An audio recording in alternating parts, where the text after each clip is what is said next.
남자, 여자 몰라요. 여자도 남자 몰라요. 사소한 거 하나부터 너무나 다른 남녀. 운전편. 먼저 남자의 운전 방법이에요. 남자가 데이트 장소로 가기 위해 지하 주차장으로 향해요. 이런 제길, 차를 어디에 세웠는지 기억나지 않아요. 남자는 리모컨 키를 하늘 높이 치켜들고 버튼을 눌러요.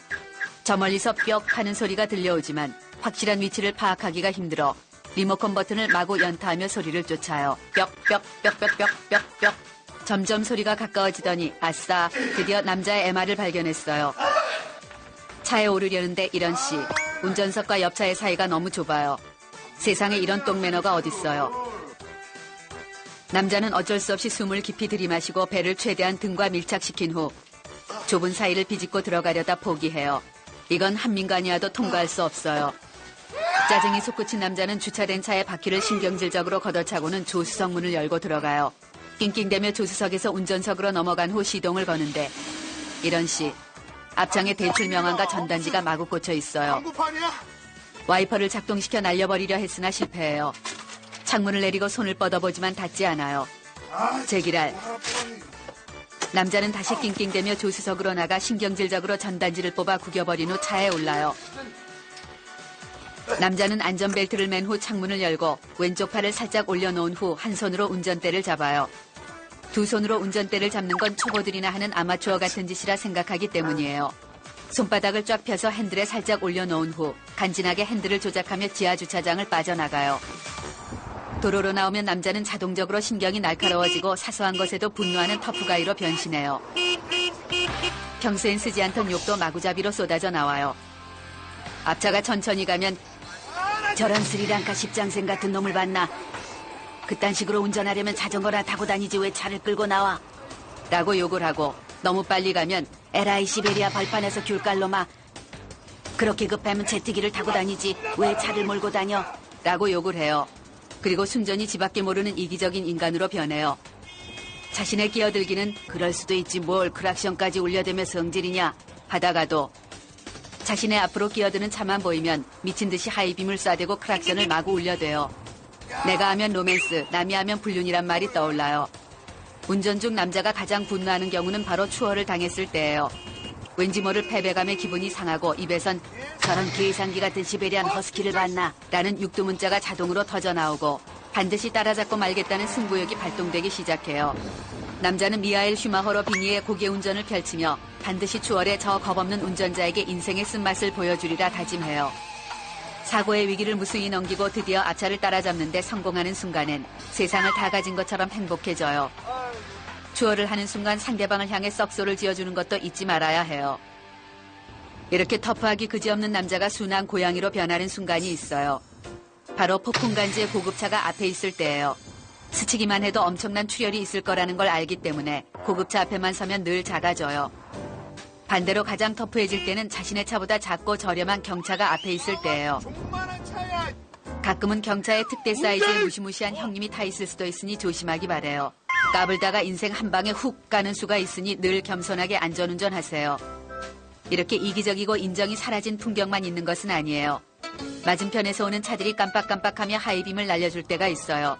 저건 바로 네 앞에 경찰의 이동식 단속 카메라가 있으니 닥치고 속도를 줄이라는 신호예요. 역시나 경찰이 일각에 숨어 카메라를 들이대고 있어요. 이럴 때 아직은 대한민국이 살만하구나 하는 생각이 들고 사람 사는 훈훈한 정을 느껴요. 운전을 하면서도 쭉쭉빵빵 이쁜이를 찾아내는 능력은 사라지지 않아요. 운전 중에도 이쁜이만 나타나면 안구가 자동으로 움직여요. 그러다 황천길로 떠날 뻔한 일이 한두 번이 아니지만 본능이라 그런지 웬만해선 고쳐질 기미가 보이지 않아요. 남자는 처음 가는 곳일지라도 웬만하면 길을 묻지 않아요. 길을 묻는다는 것은 왠지 존심상 허락하지 않기 때문이에요.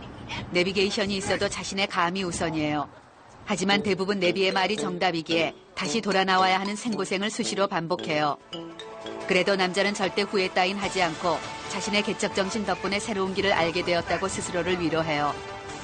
운전 중 가장 곤란한 순간은 졸음이 밀려올 때예요.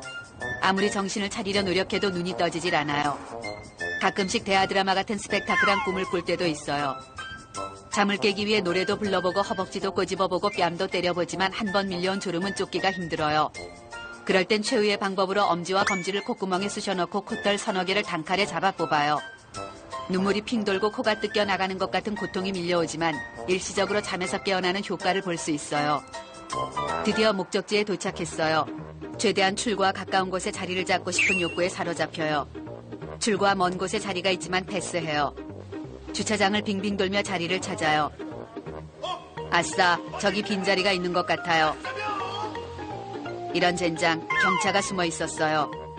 숨바꼭질 하는 것도 아니고 이럴 땐 약 올라서 돌아버릴 것 같아요. 안 되겠다 생각하고 다시 처음 봐두었던 빈자리로 오면 꼭 누군가 주차를 하고 있어요. 또다시 욕이 터져 나와요.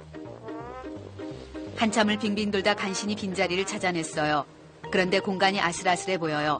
하지만 이 자리를 피해가는 건 자존심상 허락할 수 없어요. 주차할 땐 왠지 모든 사람이 남자를 바라보고 있는 것만 같은 착각이 들어 긴장이 돼요. 거기다 뒤에서 주차하길 기다리는 차가 있으면 긴장은 배가 돼요. 모든 사람들이 설마 사나이 대장부가 주차를 한 밤에 못하진 않겠지? 하는 환청이 들려와요. 심호흡을 하고 정확히 계산을 한 후 후진으로 주차를 시작해요. 아, 계산이 빗나갔어요. 모양 빠지게 앞뒤로 왔다 갔다를 3회나 한 후 간신히 주차에 성공했어요. 주변 사람들이 자신을 비웃고 있겠지 하는 생각에 차에서 내릴 용기가 나지 않아요. 남자는 시선을 피해 괜히 차 안에 여기저기를 살펴보다 아무도 없는 것을 확인하곤 차에서 내려 주차장을 빠져나가요. 여자의 운전 방법이에요. 장롱면허 3년 차에 여자는 오늘부터 운전자라는 쿨하고 멋진 여성이 되고 싶어 처음으로 혼자 운전해서 마트 가기에 도전해요. 저 멀리 자동차가 보이면 차키의 뾱뾱이를 누른 뒤 헤드라이트를 깜빡이며 반가반가를 외쳐주는 나의 붕붕이를 향해 미소를 지어줘요. 차문을 열고 자동차에 올라타요. 영화 속 여주인공들처럼 백밀러를 보며 빨간색 립스틱을 바르고 마스카라의 상태도 확인해요. 립스틱은 집에서 바를 수 있었지만 일부러 차에서 하려고 아껴둔 것이에요. 이게 바로 여자가 운전면허를 따려고 했던 이유였기 때문이에요. 뭔가 멋지고 쿨한 여성이 된 것 같으니까요. 10km가 넘는 마트까지 안전운행을 하기 위해 하이힐을 벗고 운전 전용 신발 운동화로 갈아 신은 뒤 소중한 하이힐은 뒷자리에 소중히 보관해요. 자동차 좌석은 앞으로 바짝 당겨 최대한 핸들과 가깝게 당기고 좌석의 각도도 안전운전의 기본 자세인 90도를 맞춰요. 안전운전을 위한 모든 준비를 마치면 핸드백에서 준비해온 운전용 멋쟁이 선글라스를 착용해요. 선글라스를 끼고 도로를 달리는 것은 여자가 어린 시절부터 꿈꿔온 로망이었어요. 시동을 걸어요. 부릉 하는 소리가 언니 달려! 하는 소리로 들려요. 마음은 이미 도로를 달리고 있는 것 같아요. 내비게이션을 켜고 목적지인 마트를 찍어 넣어요. 안전운전을 하라는 내비 언니의 말에 여자는 나도 정말 그러고 싶어요. 하고 대답해요. 드디어 출발할 시간이 되었어요. 기어를 바꾸고 천천히 엑셀을 밟는데 차가 움직이지 않아요. 그러다 자신이 밟은 건 엑셀이 아니라 브레이크라는 사실을 깨달아요. 처음엔 다 그럴 수도 있지. 라고 생각한 여자는 또 한 번 엑셀을 지그시 눌러 밟아요. 그런데 부웅 하는 소리만 들리고 차가 움직이지 않아요. 누군가 붕붕이에 바퀴를 묶어놓은 것 같아요. 허걱, 사이드 브레이크가 바짝 올라와 있어요. 면허를 딴 지 3년이 지났는데 이런 실수라니. 다른 사람에게 절대 비밀로 해야겠다. 마음 먹어요. 크게 심호흡을 해 떨리는 가슴을 진정시킨 후 천천히 주차장을 빠져나가요. 이럴 수가, 여자의 마음대로 차가 움직이다니 신기해 죽을 것 같아요. 집 앞을 빠져나와 도로에 진입해야 하는 순간이 와요. 차가 많아지자 여자의 상체는 점점 더 핸들과 가까워지고 두 손은 핸들을 놓칠세라 꼭 쥐고 있어요. 쌩쌩 달리며 자유로워 보이는 저 차들 사이에 끼고 싶은 마음이 간절해져요. 이때 나에게 껴주겠다며 서행을 해주는 초절정 매너남이 등장해요. 평생의 은인으로 여기겠다 맘먹어요. 이 대열에 합류시켜준 매너남에게 비상등을 깜빡여 감사함을 표시한 뒤 자신의 고급스런 운전 매너에 스스로 감동해요. 도로를 순탄하게 달리고 있는 자신이 베스트 드라이버가 된 듯한 느낌이에요. 여자는 자신이 너무나 자랑스럽고 기특해 죽을 것 같아요. 이때 드디어 올 것이 왔어요. 내비게이션이 300m 앞에서 좌회전을 하래요. 좌회전을 하려면 일단 차선 변경을 해야 해요. 여자에게 다가온 일생일대의 최대 고비예요. 심호흡을 한 뒤 깜빡이를 켜요. 그리곤 사이드밀러를 살펴보려는데 이런 우라질, 사이드밀러가 접혀 있어요. 여자는 그제서야 자신이 지금까지 한 번도 옆과 뒤 따위는 보지 않고 앞만 보고 달려왔다는 사실을 깨달아요. 내비게이션의 언니가 어서 좌회전을 하라며 여자를 재촉해요. 길을 놓쳐버릴까봐 똥줄이 타요. 하지만 사이드미러를 피려고 잠깐 시선을 돌리면 사고가 날 것 같아요.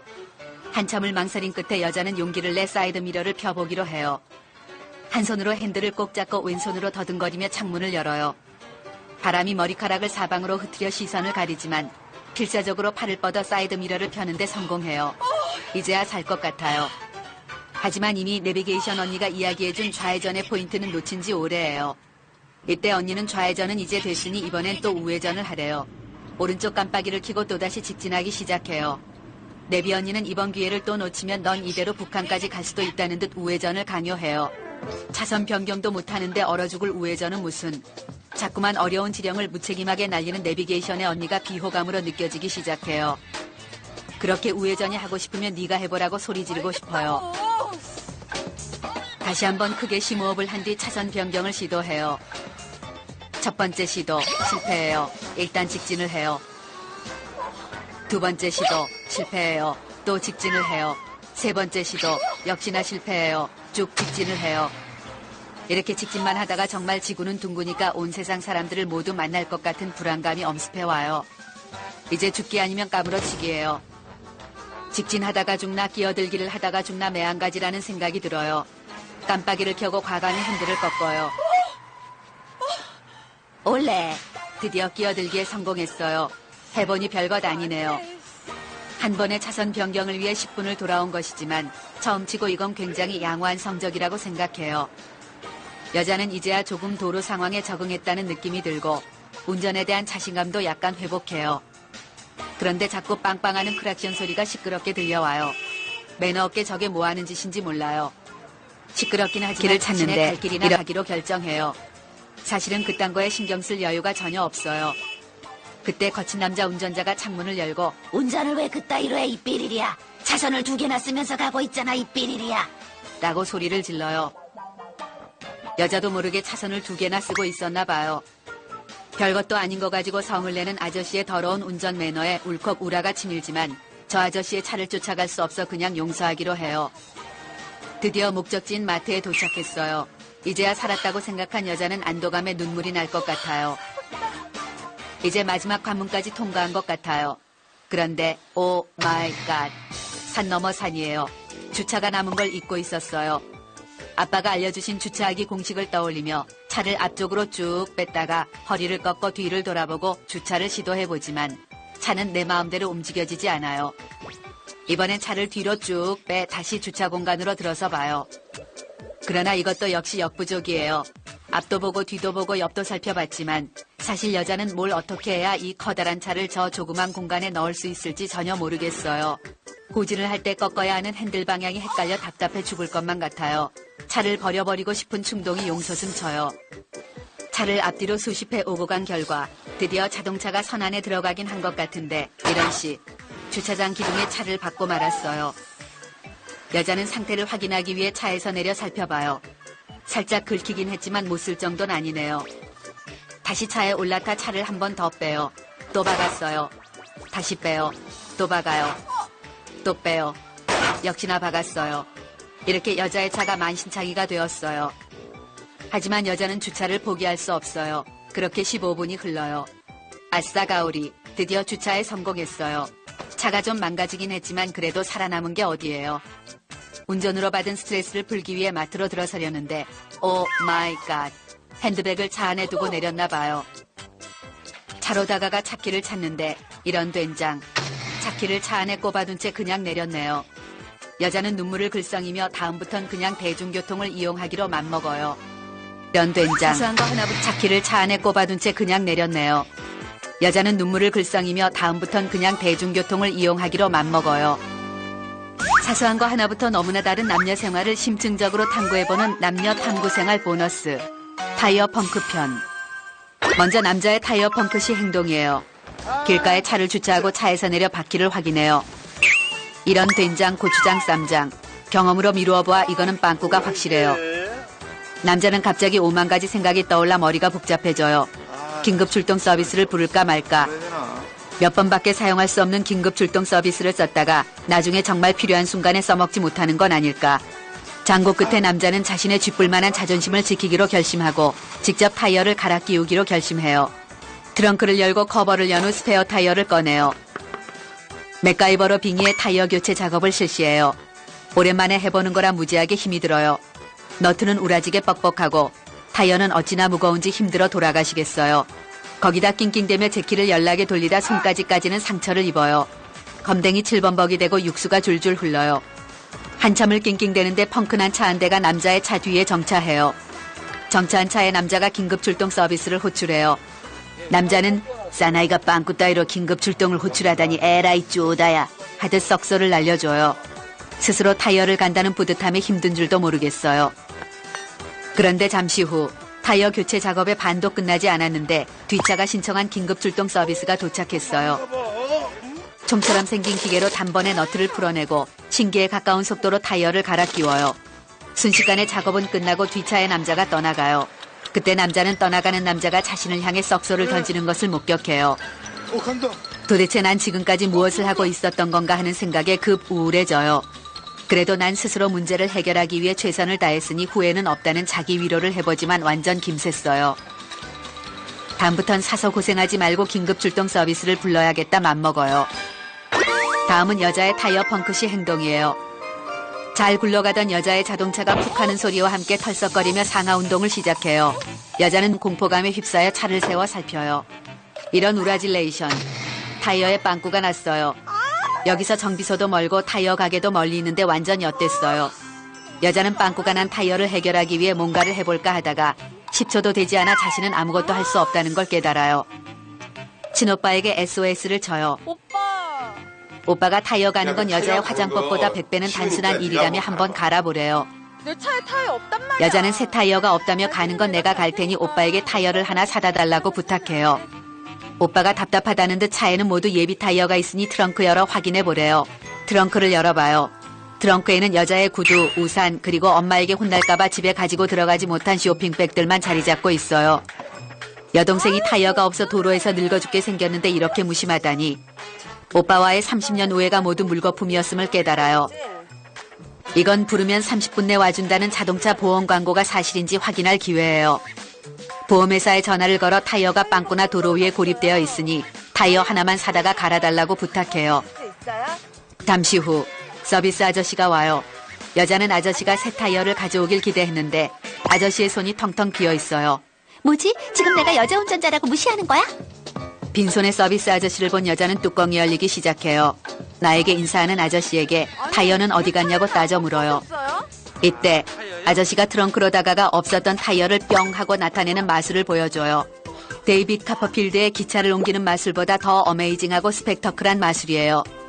서비스 아저씨가 자동차 속에 숨겨져 있던 비밀의 방 존재를 나에게 알려줘요. 옵션도 없이 공짜로 타이어도 주다니. 자동차 회사에게 고마움을 느끼다가 줄 거면 그냥 주지 왜 꽁꽁 숨겨서 줬는지 이해가 되지 않아요. 아저씨가 타이어를 꺼내 들고 뻥하고 뚫려 축 처져버린 타이어를 갈아 끼워줘요. 위기의 순간 여자를 구한 서비스 아저씨가 진정한 영웅처럼 보여요. 보험회사에서 쓰레기를 수거해주는 서비스는 해주지 않나 봐요. 여자는 타이어를 싣고 있는 아저씨에게 괜찮으시다면 타이어를 대신 버려줄 수 없냐고 묻자 언빌리버블. 이걸 땜빵하면 다시 쓸 수 있대요. 알수록 신기한 타이어의 세계예요. 여보세요? 그 아저씨가 와서 갈아줬어.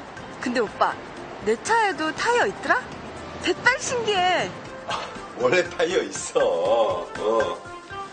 알았어, 잘 됐네.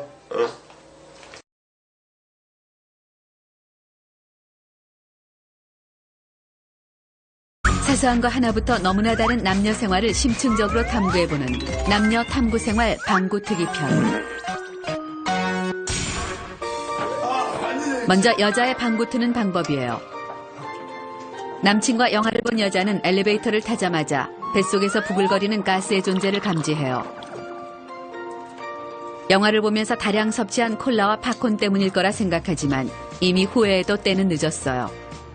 당장이라도 빠져나가고 싶다는 가스의 아우성을 잠재우기 위해 다리를 X자로 꼬고 심호흡을 해요. 장이 꼬이는 한이 있어도 참아야 해요. 지금 이곳에서 배출한다면 남친에게 엄청난 실망과 충격을 가져다주고 여자로서의 매력도 모두 끝이 날 것이에요. 이럴 땐 딴 생각을 하는 게 최고예요. 거울을 보며 헤어스타일과 얼굴 상태에 집중해보도록 노력해요. 이런 우라질, 지하 주차장까지 가는 엘리베이터는 꼭 이럴 때만 층층마다 서서 사람을 태워요. 이때 엘리베이터 안으로 밀려 들어오는 사람이 나의 아랫배를 자극해요. 자칫 빵 하고 터질 뻔했어요. 이제 식은땀이 줄줄 흐르고 다리가 부들부들 떨리며 엘리베이터의 미세한 진동에도 창자가 요동치기 시작하는 무아지경의 단계로 진입했어요.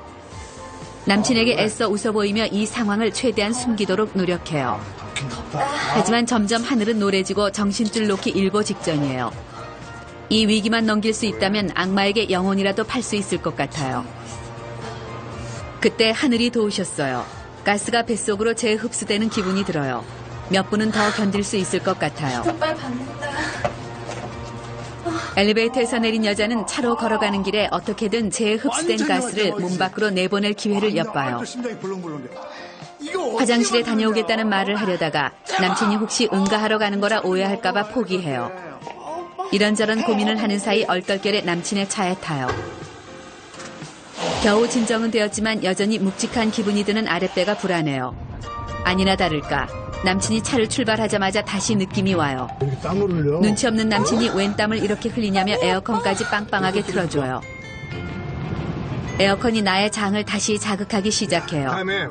분산됐던 가스가 다시 합체를 시작하고 똥꼬를 향해 힘차게 진군하기 시작했어요. 이제는 더 이상 막을 수 없는 상황까지 이르렀어요. 여자는 최후의 방법을 쓰기로 해요. 엉덩이를 살짝 들어 그 밑으로 발뒤꿈치를 밀어 넣어요. 눈치 없는 남친은 계속 말을 걸어요. 하지만 이미 남친의 소리는 들리지 않아요. 내가 살고 봐야겠어요. 그때 저 멀리 방지턱이 보여요. 하늘이 주신 기회예요. 여자는 방지턱을 넘는 순간 자동차의 진동과 소음을 이용해 가스를 분출시킬 계획을 짜요. 하지만 냄새가 걱정돼요. 다급하게 창문을 열어요. 에어컨을 틀었는데 창문을 열었다고 남친이 짜증내면 갑자기 머리가 아프다고 둘러대요. 드디어 때가 왔어요. 일생일대 딱 한 번뿐인 기회예요. 저것을 놓치면 아마 똥독이 올라 죽을 것이 뻔해요. 드디어 방지턱이 눈앞이에요. 5, 4, 3, 2, 1, 발사. 어째 이런 일이. 대형 사고가 터졌어요. 재빨리 남친을 쳐다봐요. 남친이 묘한 미소를 지어요. 저건 절대로 눈치챘다는 표시예요. 이제 건널 수 없는 강을 건넌 것이에요. 하지만 여자는 마지막 희망의 끈을 놓지 않고 발뺌하기 작전으로 돌입해요. 일단 코를 막고 마치 나와는 절대 상관없다는 듯 차분한 목소리로 이게 무슨 냄새지? 하며 선수를 쳐요. 혹시 에어컨을 오랫동안 닫지 않아 곰팡이 냄새가 나는 게 아니냐고도 따지듯 물어요. 무슨 말이야, 오빠? 잔인한 남친은 방구는 누구나 끼는 거라며 여자의 자존심을 짓뭉개는 발언을 해요. 내가 언제? 여자는 이 민망한 상황을 이겨낼 수 있는 건 화를 내는 것밖에 방법이 없다는 걸 본능적으로 깨달아요. 오빠 앞에서 방구 꼈다는 거야, 지금? 너처럼 여자친구 방구 하나 눈 감아주지 못하는 남자는 싫다며 화를 내요. 차에서 내리자마자 장애에 잔류하고 있던 아기 가스들이 분출돼요.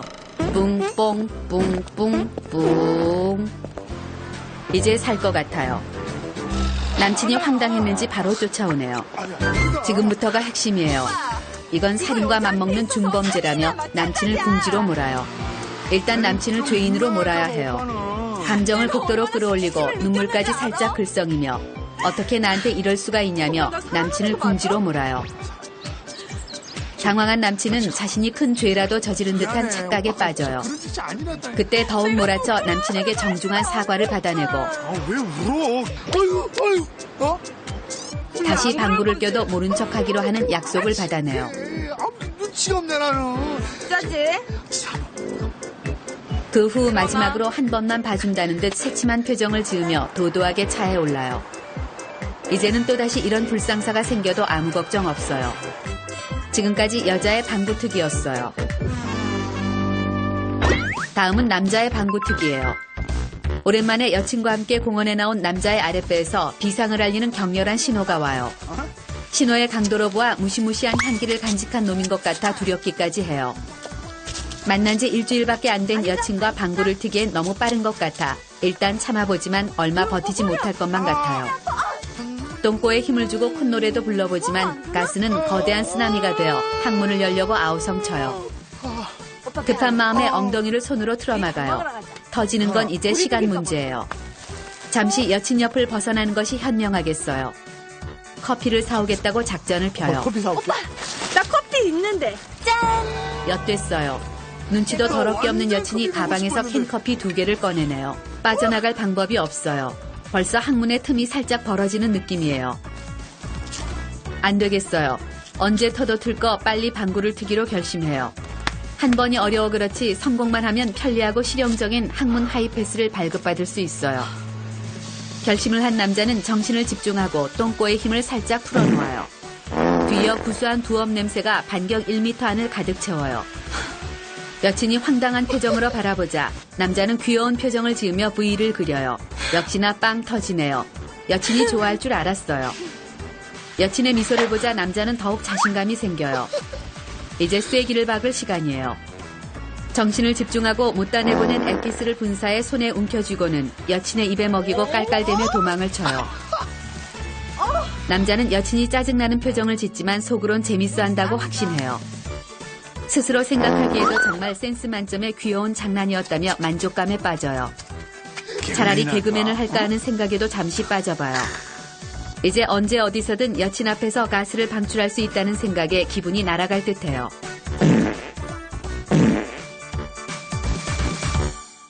그날 밤 남자는 여친에게 이별 통보를 받아요.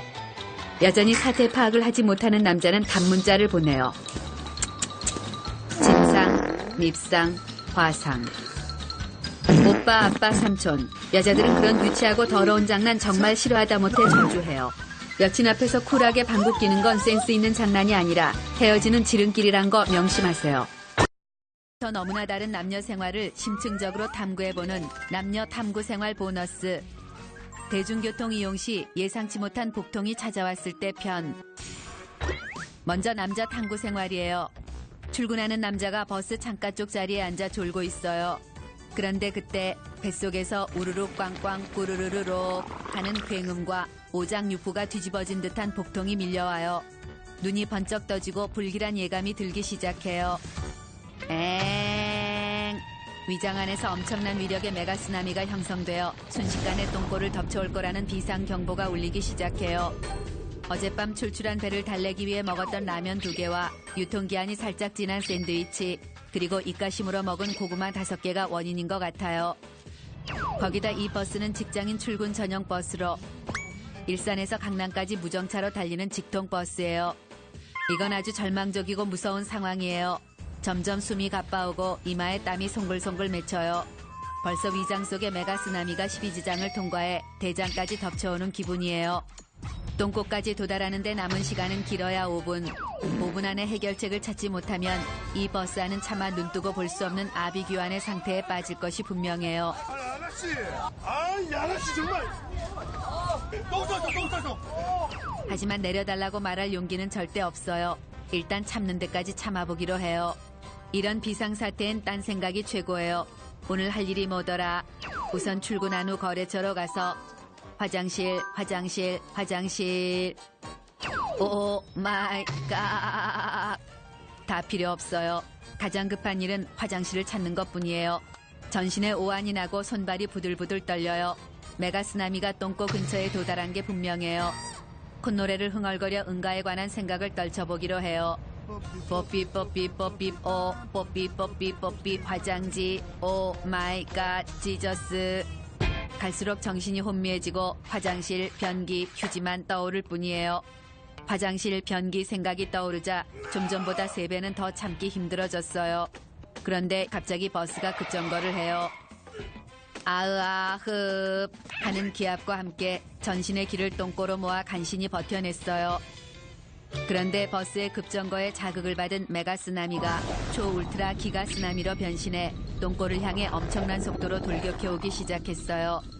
온몸에 소름이 쫙 돋고 숨도 제대로 쉴 수 없는 지경에 이르러요. 이젠 2판 4판이에요. 체면이고 뭐고 이젠 내가 살고 봐야겠어요. 남자는 벌떡 일어나 버스 문을 두드리며 어서 차를 세우라고 소리쳐요. 차 좀 스탑! 오 마이 가랭이. 기사 아저씨가 규정상 절대 안 된대요. 이성이 허물어진 남자는 그럼 안 서도 되니까 문만 열어주면 알아서 뛰어내리겠다고 땡깡을 부려요. 기사님이 도대체 왜 그러냐고 물어요. 남자는 자세 보면 모르냐며 소리를 질러요. 기사님도 사태의 심각성을 깨달으신 듯 버스를 급히 멈춰 세워요. 문이 열리자 남자는 정광석화처럼 뛰어내려요. 버스에서 내린 남자는 무작정 뛰기 시작해요. 사람들의 시선이고 뭐고 신경 쓸 여유가 없어요. 이미 남자의 손은 허리띠를 풀고 있어요. 그 후 0.1초면 바지를 내릴 수 있도록 양손으로 바지춤을 붙들고 분노의 질주를 계속해요. 한 걸음에 5m는 건너뛰고 어떤 장애물도 훌쩍 뛰어넘는 초능력을 발휘해요. 그리곤 엉덩이를 걸칠 병기만 있으면 어디라도 상관없다는 듯 상가문을 마구 열어 제껴요. 이런 우라질레이션, 이른 아침이라 그런지 문이 모두 닫혀 있어요. 가방으로 얼굴만 가리고 여기서 일을 치러버릴까 하는 생각이 스쳐요. 이 상황이 기가 막혀 눈물이 다 날 지경이에요. 이제 참을 수 있는 시간은 10초 남짓. 10, 9, 8, 7, 6, 5, 뜨아. 이성을 잃은 남자는 근처 산비탈로 달려가기 시작해요. 산비탈의 경사 따위가 남자를 막을 순 없어요. 남자는 손까지 사용해 4발 달린 짐승처럼 산비탈을 빛의 속도로 정복한 후 숲을 뒤로 사라져요. 세입. 남자는 로또 당첨과도 바꿀 수 없는 행복감을 맛봐요. 세상 모든 게 아름다워 보이고 가슴엔 사랑이 넘쳐요. 그런데 이런 우라질, 휴지가 없다는 걸 깜빡했어요. 하지만 상관없어요. 넥타이와 양말이 있으니까요. 행복감에 취한 남자의 귀에 천사들의 웃음소리가 들려오는 듯해요. 다음은 여자 탐구 생활이에요. 고속버스를 탄 여자가 창밖을 그윽한 표정으로 바라보며 지방의 집으로 향하고 있어요. 평소엔 자외선 때문에 창가 자리는 절대로 피해야 하지만 핸섬남과 앉기 위해 이곳을 택한 것이에요. 그런데 이때 오 마이 갓, 여자의 배에서 부글하는 급응가의 신호가 울려 퍼져요. 여자의 머릿속에는 버스를 타기 전 급히 먹은 우유 한 팩이 스쳐 지나가요. 찬 우유만 먹으면 어김없이 배탈의 고통을 겪으면서도 또 까먹고 마셔버린 것이에요. 여자는 바보 같은 자신을 자학해보지만 이미 때는 늦었어요. 여자는 재빨리 앞으로 휴게소까지의 거리를 따져봐요. 앞으로 휴게소까지 30분. 나의 정신력이 급응가를 버텨낼 수 있을지는 미지수예요. 하지만 핸섬가이가 탄 이 버스를 급응가를 이유로 세울 수는 없어요. 일단 참아보기로 해요. 여자는 자꾸 똥꼬로만 집중되는 자신의 신경을 다른 것으로 돌려보기로 해요. 자꾸만 응가, 화장실에 대해 떠올리는 것은 터져나올 타이밍만 앞당겨버리는 바보 같은 행동이에요. 일단 창밖 풍경에 집중해봐요. 창밖에는 나무도 보이고 도로도 보이고 건물도 보여요. 저 건물 안에는 화장실도 보이는 것 같아요. 화장실에 마음껏 갈 수 있는 저 건물 사람들은 얼마나 행복할까 부러워져요. 안 되겠어요. 다른 돌파구가 필요해요. 음악을 들어보는데 마려워요. 전화도 해봐요. 마려워요. 잠도 청해보지만 그래도 마려워요. 슬픈 생각, 기쁜 생각, 야한 생각 등등 다 소용없는 짓이에요. 여자의 머릿속엔 지금이라도 당장 버스에서 뛰쳐내려 응가 독립만세를 외쳐주고 싶다는 생각뿐이에요. 하지만 그렇게 된다면 여자는 이 버스 모든 이들에게 좌석버스 응가녀로 낙인 찍힐 것이에요. 똥독이 올라 죽는 한이 있어도 참아야 해요. 여자는 일단 응급처치를 하기로 하며 자신의 장을 억누르고 있던 벨트와 청바지의 단추를 살짝 풀어놓기로 해요. 바로 옆 핸섬남의 눈치를 보며 최대한 조심스럽게 아랫배의 압박을 제거해요. 하지만 이것도 소용없어요. 여자의 머릿속은 점점 하얘지며 식은땀이 줄줄 흐르기 시작해요. 손발은 차가워지고 온몸에는 소름이 돋기 시작했어요. 대장이 더는 못 참겠다며 아우성을 치는 것 같아요. 반쯤 이성을 잃은 여자는 저 멀리 구석자리를 스캔하며 저기서 몰래 해결을 하는 것은 절대 불가능할까라는 고민에 빠진 자신을 발견해요. 드디어 미친 것이에요. 여자는 왜 이런 일이 하필 나에게 생겼나 서글퍼 눈물이 날 것 같아요. 이때 올레, 여자가 탄 버스가 천천히 휴게실에 진입하기 시작했어요. 이때 흡, 덜컹하고 버스의 앞바퀴가 방지턱을 넘었어요. 흡, 뒷바퀴가 넘었어요. 마음의 준비도 안 된 여자에게 너무나 큰 시련이에요. 예민했던 장들이 화를 내며 당장 나가겠다고 아우성을 치기 시작해요. 여자는 이제 핸섬남이고 뭐고 아무것도 눈에 보이지 않아요. 여자가 맨 앞자리로 다가가 기둥을 잡고 서요.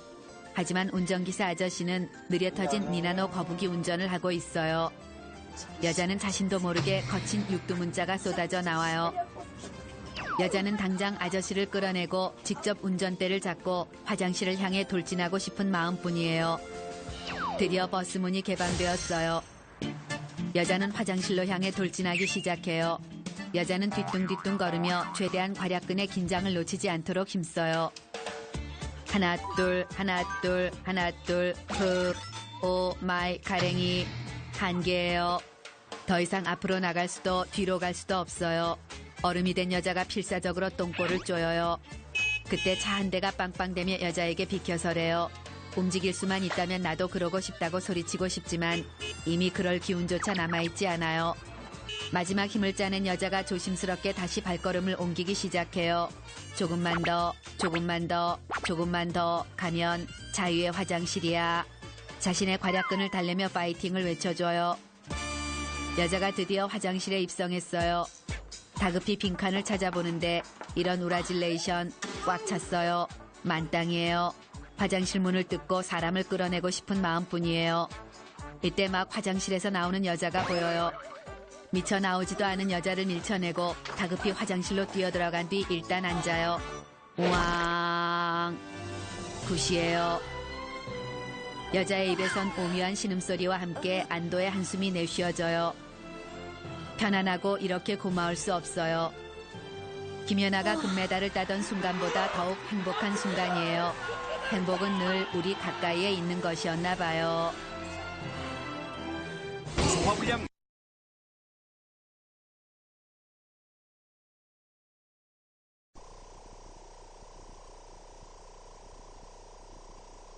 여자도 남자 몰라요. 사소한 거 하나부터 너무나 다른 남녀. 소개해달라고 할 때 편. 먼저 친구가 남자의 여동생을 소개해달라고 할 때예요. 남자가 얼마 전 여친에게 차인 충격에서 헤어나지 못하고 있는 중마고우와 술을 푸고 있어요. 남자는 다 잊어버려라. 그 여자보다 100배 이쁘고 좋은 여자 소개해주마. 라는 절대로 지키지 못할 뻥까지 치며 위로하려 애써요. 그런데도 친구 녀석은 썩은 미소만 보일 뿐 술만 퍼대요. 이 녀석 착하고 친구 사이에 의리도 있고 매너도 만땅인 사나이 중에 사나이인데 여자들은 왜 그렇게 남자 보는 눈이 없나 몰라요. 만약 남자가 여자라면 당장이라도 대시에 사귀고도 남았을 거예요. 친구 녀석이 이제 그만 마시자며 일어서요. 친구놈이 힘들어하는 모습을 보니 그냥 보낼 수가 없어요. 남자는 한 잔 더 하자며 친구놈을 잡아 끌고 집으로 향해요. 나가! 술을 잔뜩 사들고 현관을 들어서요. 자다 깨서 현관문을 열어주던 여동생이 온갖 짜증을 부려요. 남자는 오빠 친구 봤으면 인사부터 해야 할 거 아니냐며 여동생을 혼내켜요. 여동생은 인사는커녕 오만상을 찌푸린 채 기가 막히다는 듯 차, 허, 하를 연발하더니 자기 방으로 쏙 들어가 버려요. 근데 친구 녀석 표정이 멍한 게 이상해요. 여동생의 싸가지 없는 모습에 벙찐 모양이에요. 남자는 여동생은 국가공인 싸가지 3단이니 맘 넓은 네가 이해하라며 방으로 끌고 들어가요. 그래 사단 사범 시험 건배. 한참을 말이 없던 친구 녀석이 입을 열어요. 못 보던 사이 여동생이 많이 예뻐졌대요. 이 자식이 실현당하더니 눈이 삐었나 봐요. 친구 녀석이 혹시 여동생 남자친구는 있냐요. 남자는 저런 싸가지를 어떤 남자가 좋아하겠냐며 껄껄 웃어 제껴요. 그러자 친구 녀석이 자기를 어떻게 생각하냐고 물어요.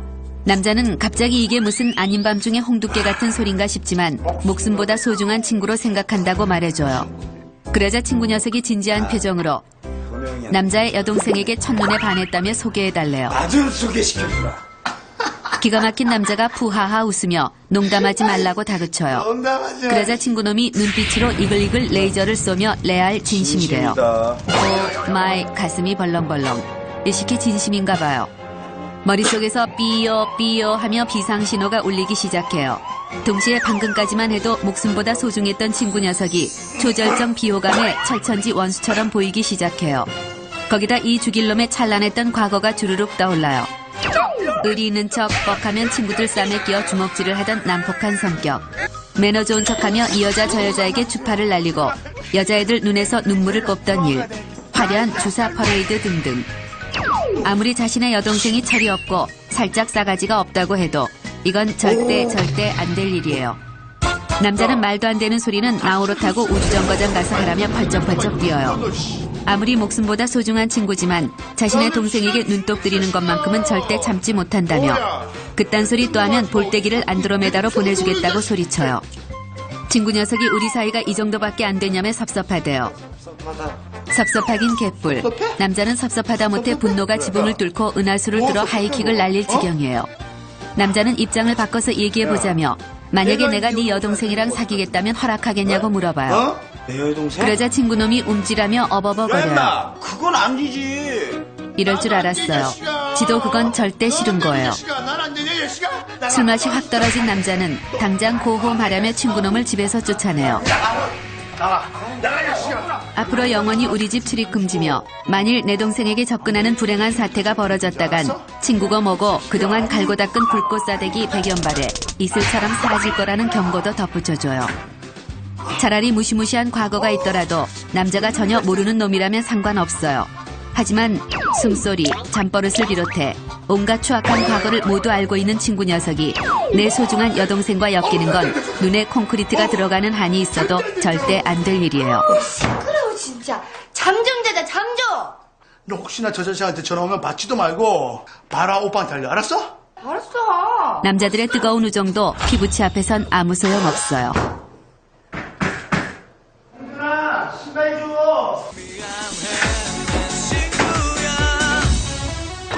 다음은 친구가 여자의 오빠를 소개해달라고 할 때예요. 오늘은 여자의 베스트 프렌드가 놀러 오기로 한 날이에요. 그런데 오 마이 갓. 눈치 없는 오빠가 휴가를 냈다며 빤스바람으로 배를 긁으며 소파에 눌러붙어 있어요. 여자는 저 게으른 돼지 오빠가 집에 있다면 사사건건 여자를 귀찮게 할 것이고 집에 놀러온 사랑스런 나의 친구는 추악하고 불행한 추억을 갖고 돌아가게 될 게 분명해요. 여자는 저 돼지 오빠를 친구가 오기 전에 돼지우리에서 몰아내기로 해요. 친구가 오기로 했으니 집 밖으로 고고싱 해달라고 간곡히 청하자 돼지 오빠는 난 갈 곳이 없으니 니들이 나가 놀래요. 제발. 지금 이뻐? 그러더니 그 친구 예쁘면 같이 놀자는 막말까지 해대요. 피자 사줘. 안 입어 안 입어. 여자가 울상을 짓자 돼지 오빠가 악마의 미소를 지으며 빅딜을 제안해요. 2만 원만 주면 너희들을 위해 나가주겠대요. 나가줄게. 저 사악한 오빠는 나를 괴롭히기 위해 태어난 것 같아요. 꼭 나가. 빨리 나가라. 이야. 드디어 친구가 도착했어요. 친구가 오빠에게 인사를 하는데도 돼지 오빠는 친구를 쳐다도 보지 않고 인사까지 쿨하게 씹은 뒤 룰루랄라 나가버려요. 그런데 오 마이 갓. 여자의 친구가 너희 오빠 훈남이라며 호들갑을 떨어요. 얘가 더위를 야무지게 먹었나 봐요. 그러자 친구는 평소 자신의 이상형이 저런 푸근한 곰돌이 스타일이었대요. 여자는 저건 곰돌이 스타일이 아니라 돼지 스타일이다. 정신 차리라며 충고해요. 귀엽긴 한데 귀여운데? 친구는 네가 친동생이라 그런다. 오빠가 멋지기만 한데 뭐 그러냐며 지가 언제 봤다고 오빠 편까지 들기 시작해요. 기가 막히고 코가 막힌 여자는 친구를 위해 충언을 하기로 하며 오빠의 단점 3,456가지 중 몇 가지를 추려 이야기해줘요. 돼지 오빠는 한 번 소파에 누우면 뒤집는 것도 귀찮아하고 심부름은 다 나에게 시켜 먹을 정도로 정말 게으르며 하루에 6끼를 먹고도 감참을 먹어야 잠이 들 정도로 식탐이 어마어마하고 방구와 트름을 동시에 쏘아대는 악마의 능력까지 겸비하고 있으며 외출을 하지 않는 이상 절대로 씻지 않아 냄새까지 풀풀 나는 건 물론이고 그 냄새를 즐기기까지 한다. 결정적으로 지는 허구한 날 늦게 들어오면서 나는 조금만 늦어도 방방 뛰며 쌩 난리를 치는 왕꼰대 캡 보수적인 남자라는 것을 이야기해 주어요. 그런데 오 마이 갓. 친구가 돼지 오빠의 충격 실태 보고를 듣더니 그건 흉이 아니며 남자다운 거래요. 얘가 뭘 잘못 먹었나 봐요. 친구가 몸을 베베 꼬며 이상야릇 눈빛 레이저를 여자에게 쏘아대요. 저건 우리 오빠를 소개해달라는 거예요. 이때 여자는 복잡한 마음이 들어요. 친구의 눈빛을 괜히 모른 척한다면 친구는 자기가 마음에 안 들어 소개팅을 안 해준 거라고 오해할 것이고 그럼 우리 우정은 산산조각 날 것이에요. 여자는 일단 오빠에게 말을 해보겠다고 해요. 돼지 오빠 때문에 소중한 우정을 잃고 싶진 않으니까요. 친구가 돌아간 후 여자가 게임에 열중하는 오빠에게 소개팅 한번 해볼래? 하며 슬쩍 흘려봐요. 오빠가 여자에게 예뻐 라고 물어요. 친구는 예쁘고 깜찍하고 인기도 많지만 그냥 착해 라고 대답해요. 그래야 오빠가 관심을 안 가질 테니까요. 그런데 이런 우라질레이션. 오빠가 심심한데 그냥 한번 만나보겠다며 친구의 전화번호를 알려달래요. 저 돼지 오빠가 당장 내일이라도 만날 기세예요.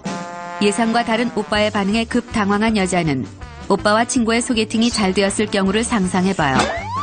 만약 둘이 꿍짝이 맞아 결국 결혼까지 하게 되면 명품 매니아인 저 된장녀 친구는 우리 오빠 등골을 빼먹을 것이고 지나치게 솔직한 말투는 시어머니인 우리 엄마 가슴에 어마어마한 상처를 안겨줄 것이에요. 그리고 가장 중요한 건 여자가 그 지지배에게 새언니라고 불러야 하는 것이에요. 생일도 내가 더 빠른데 완전 족보 엉켜요. 절대 일어나선 안 되는 무서운 상황이에요. 이 소개팅 안 돼. 여자는 소개팅을 해줬는데 잘 안 될 상황도 상상해봐요. 친구가 우리 오빠를 만나보니 별로라고 차버리면 내가 뻥 차인 것처럼 자존심이 상할 것 같아요. 돼지 오빠긴 하지만 그래도 내 핏줄이니까요. 반대로 오빠가 친구를 별로라고 하면 그 친구 얼굴 보기 무지하게 뻘쭘해질 것이고 우정은 산산조각이 날 것이에요. 어떤 결과가 나오더라도 전혀 도움이 안 되는 소개팅이에요. 여자는 이 소개팅을 절대로 막기로 해요. 여자는 친구에게 전화를 걸어 여보세요? 은지야. 너를 내 마음속 깊이 새언니감으로 낙점했지만 오빠에겐 이미 여친이 있더라고 말해줘요. 이때 오빠가 친구 전화번호를 알려달래요. 여자는 오빠에게 이 친구가 갑작스런 유학길에 오르게 되어 소개팅은 못할 것 같다고 뻥까. 오빠와 친구 만남을 원천 봉쇄해요. 아무리 친구고 오빠고 내가 귀찮고 복잡해지는 건 정말 질색이니까요.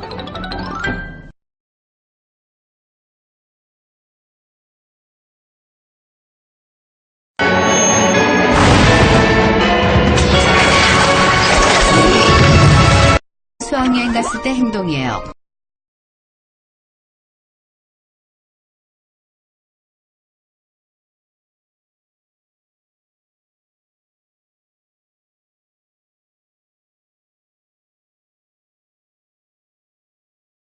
남자, 여자 몰라요. 여자도 남자 몰라요. 사소한 거 하나부터 너무나 다른 남녀.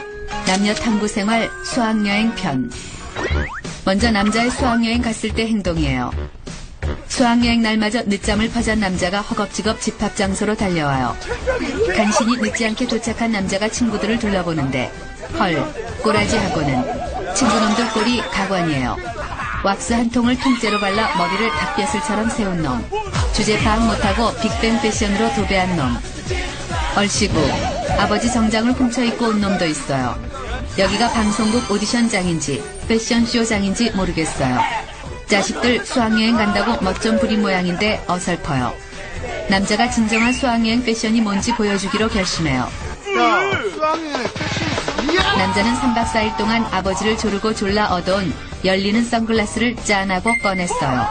그러자 친구들의 입이 떡하고 벌어지며 부러워 죽어요. 평상시엔 교복에 김치국물을 엎어도 대충 입고 다녔는데 왜 수학여행만 간다 하면 멋이 부리고 싶어지는지 모르겠어요. 열리는 선글라스를 착용한 남자가 버스에 올라요. 그런데 어디에 앉아야 할지 고민돼요. 왜냐하면 남학교엔 버스 자리도 암묵적인 서열이 존재하기 때문이에요. 맨 앞줄은 공부 잘하고 선생님과 친한 범생이 전용석. 맨 뒷줄은 반에서 방귀 깨나 끼는 소위 잘나가는 친구들의 전용석이에요. 즉 앞자리에서 뒷자리로 갈수록 잘나가는 학생인 것이에요. 하지만 남자는 공부를 썩 잘하는 것도 아니고 그렇다고 잘나가는 것도 아닌 어중된 상태예요. 남자는 앞자리에 앉자니 존심이 상하고 뒷자리에 앉자니 잘나가는 애들의 심기를 거스를 것 같아 고민이 돼요. 한참을 고민하던 남자는 솔로몬의 지혜를 발휘해 버스를 2등분해 1cm의 오차도 없는 정중앙에 앉기로 해요. 드디어 수학여행지에 도착했어요. 이상하게 수학여행만 오면 나도 모르게 건들거리게 돼요. 다른 지역이라 나를 아는 사람도 없거니와 수학여행 온 다른 학교 애들에게 꿀리고 싶지도 않기 때문이에요. 남자는 배 내밀고 팔자 걷기 스킬과 앞니 사이로 침 찍 뺏기 스킬 등 평소엔 꿈도 못 꿨던 건들건들 스킬을 선보여요. 그때 다른 학교 교복을 입은 이쁜이가 눈에 들어와요. 남자와 친구들은 이쁜이를 뒤따라가며 원숭이처럼 우우와와 하는 괴성을 질러대요. 그런데 그때 어디선가 우리 학교 애한테 뭐하는 짓이냐는 호통소리가 들려와요. 어이가 없는 남자가 이건 또 어디서 굴러먹던 애송인가 싶어 돌아보는데 오 마이 갓, 쥐청살도 엿가락처럼 씹어 삼킬 것 같은 악마 포스의 떡대가 시베리아 야생 호랑이의 눈빛으로 노려보고 있어요. 너무 무서워 쉬야를 찔끔 지릴 뻔했어요. 하지만 여기서 쫄았다간 학교 만신시키는 거예요. 학교의 명예를 짊어진 남자는 눈에 힘을 주고 기가 막히다는 듯 하, 나, 참 하며 큰 소리로 모교의 용사들에게 SOS를 쳐요. 아싸 가오리, 자랑스런 모교의 용사들이 이 광경을 목격하고 우르르 몰려와요. 그러자 상대 학교 애들도 우르르 몰려와요.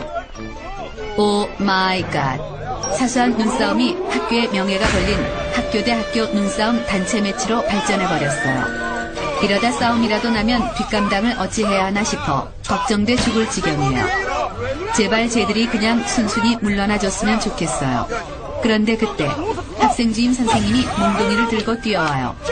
원래 학생주임 선생님이 이렇게 반가운 건 처음이에요.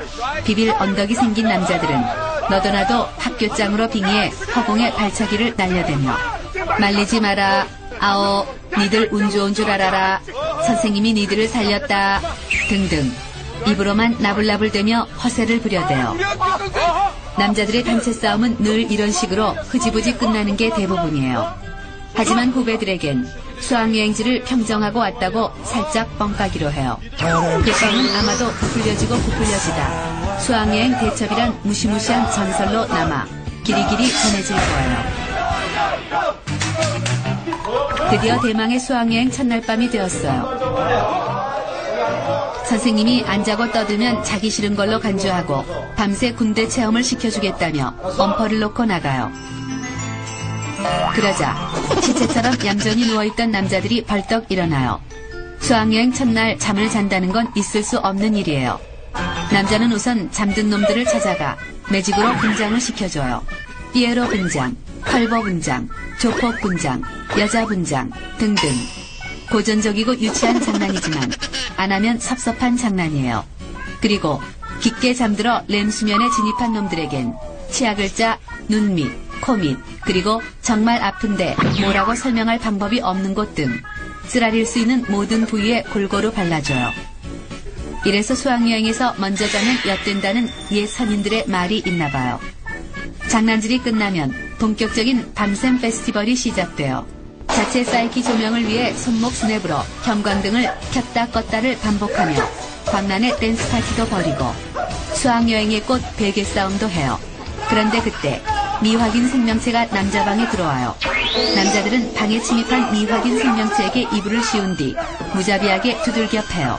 급기야 양다리를 잡고 달다리를 걸어 홍콩으로 보내버려요. 남자가 승전 기념사진을 찍기 위해 불을 켰는데 오 마이 갓, 학생주임 선생님이 기절해 있어요. 이런 젠장 완전 망했어요. 숙소 앞에 집합한 남자들이 오리걸음을 하고 있어요. 입에선 단내가 나고 힘들어 죽겠는데도 불구하고 웃음이 멈추질 않아요. 도대체 수학여행이 뭐길래 뭘 하든 재미있는지 모르겠어요. 수학여행의 둘째 날이 되었어요. 어제 날밤을 까서 그런지 좀비가 된 남자들은 버스에서 자고 구경하면서도 자고 줄 서다가도 자는 등 틈만 나면 자요. 드디어 대망의 캠프파이어가 시작됐어요. 정말 피곤했는데 희한하게 밤이 되자 눈이 말똥말똥해져요. 급기야 불을 보고 다들 미쳤는지 송대관 아저씨의 네 박자에 맞춰 팝핀, 웨이브, 헤드스핀을 쳐대기까지 해요. 그렇게 분위기가 점점 무르익어 가고 있는데 헐, 갑자기 5인조 효도그룹 G.O.D의 어머님께 노래가 나와요. 게다가 선생님들이 초와 종이컵까지 나눠줘요. 맙소사, 촛불 의식인가 봐요. 캠프파이어만 했다 하면 하는 억지로 눈물 짜내기 시간이 된 것이에요. 선생님이 마이크를 잡고 라디오 DJ로 빙의해 지금 이 시간에도 여러분의 부모님들은 여러분을 생각하며 잠자리에 들지 않고 있다 부모님의 은혜에 감사하는 마음을 가지자며 눈물짝용 멘트를 날려대요. 급기야 멘트가 끝나자 우리 모두 어머니를 힘껏 외쳐보재요. 어머니. 제발 이런 것 좀 안 했으면 좋겠어요. 이런 유치한 수법에 우리가 넘어갈 줄 아나 봐요. 그런데 헐, 애들이 하나둘씩 울기 시작해요. 사내시키들이 뭐 이딴 걸로 우는지 한심해 죽겠어요. 그런데 친구들이 우는 걸 보니 괜히 남자도 울컥해요. 순간 수학여행 오기 전 엄마에게 무리하게 용돈을 뜯어내던 일도 생각나고 자장면이 싫다고 하시던 모습도 생각나요. 으엉엉. 결국 남자도 오열하기 시작해요. 뻔한 레파토리라는 걸 알지만 이상하게 매번 눈물이 나요. 숙연해진 남자들이 숙소에 왔어요. 부모님을 생각하며 일찍 잘까 했지만 마지막 밤인데 잘 시간이 어딨어요. 남자들은 또다시 광란의 댄스 파티를 벌이며 신나게 놀기 시작해요. 왜 이렇게 수학여행만 오면 뭐래도 신나는지